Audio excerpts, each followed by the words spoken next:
നമസ്കാരം.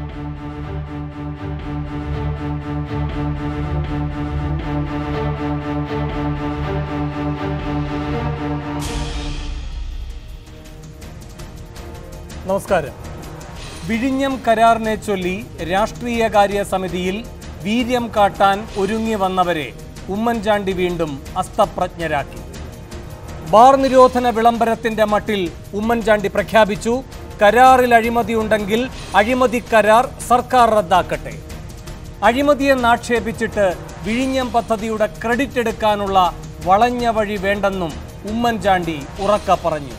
അതോടെ പാർട്ടിക്കുള്ളിലെ പട മാത്രമല്ല, പിണറായി സർക്കാരും വെട്ടിലായി. ഉമ്മൻചാണ്ടിയോട് കളിച്ചാൽ അങ്ങനെയിരിക്കും. ഉമ്മൻചാണ്ടിയെ തൊട്ടാൽ മുരളീധരന്റെ ചോര തിളയ്ക്കുന്നതിന് KPCC ഇന്നും സാക്ഷ്യം വഹിച്ചു. വട്ടിയൂർക്കാവിൽ വിജയതിലകമണിഞ്ഞതിൽ വിഴിഞ്ഞത്തിന്റെ പങ്ക് മുരളീധരൻ വിശദീകരിച്ചു. ഉമ്മൻചാണ്ടിക്കെതിരായ ചാട്ടവാർ പ്രയോഗം ഒരിടവേളയ്ക്ക് ശേഷം സുധീരൻ തുടങ്ങിവെച്ചപ്പോഴായിരുന്നു മുരളീധരന്റെ ഈ അടിയൻ ലച്ചിപ്പോം അവതാരം. ഐക്കൂറ് നങ്കൂരമിട്ടത് സതീശന്റെ വാക്കുകളിൽ തന്നെ. പാമോലിൻ പുസ്തകം തുറന്നാൽ KPCC അധ്യക്ഷൻ പരുങ്ങലിലാകുമെന്ന് ഹസനെ നോക്കി സതീശൻ തുറന്നടിച്ചു. ഒറ്റ ടെൻഡറിൽ ഒതുങ്ങിയതെങ്ങനെയെന്ന ദുരൂഹത സംശയിച്ചു PC ചാക്കോ.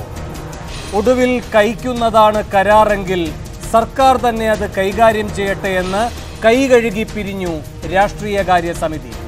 വിഴിഞ്ഞത്തിന്റെ കാര്യത്തിൽ ഒരു മുഴം മുൻപേ എറിഞ്ഞോ ഉമ്മൻചാണ്ടി എന്ന സംശയമുയരുമ്പോൾ 6 ചോദ്യങ്ങളാണ് സൂപ്പർ പ്രൈം ടൈം ചോദിക്കുന്നത്. 1. വിഴിഞ്ഞം കരാർ വിഷയത്തിൽ രാഷ്ട്രീയകാര്യ സമിതി ഉമ്മൻചാണ്ടിക്ക് പിന്നിൽ ഒറ്റക്കെട്ടാകാഞ്ഞതെന്തുകൊണ്ട്? 2.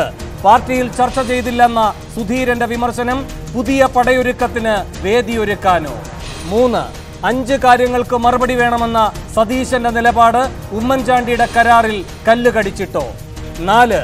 അഴിമതി കരാറെങ്കിൽ റദ്ദാക്കണമെന്ന് രാഷ്ട്രീയകാര്യ സമിതി പറഞ്ഞത് സർക്കാരിനെ വെട്ടിലാക്കാനോ? 5. അഴിമതി നടന്നെന്ന പുകമറ സൃഷ്ടിച്ച് പിണറായി സർക്കാർ ശ്രമിക്കുന്നത് ക്രെഡിറ്റ് അടിക്കാനോ? 6. CAG കണ്ടെത്തൽ ഗുരുതരമെന്ന് പറയുന്ന സർക്കാർ CAGക്ക് നൽകിയ മറുപടി മറച്ചുവെക്കുന്നതെന്തിന്? ഈ ചോദ്യങ്ങൾക്കുള്ള ഉത്തരം തേടുകയാണ് സൂപ്പർ പ്രൈം ടൈം.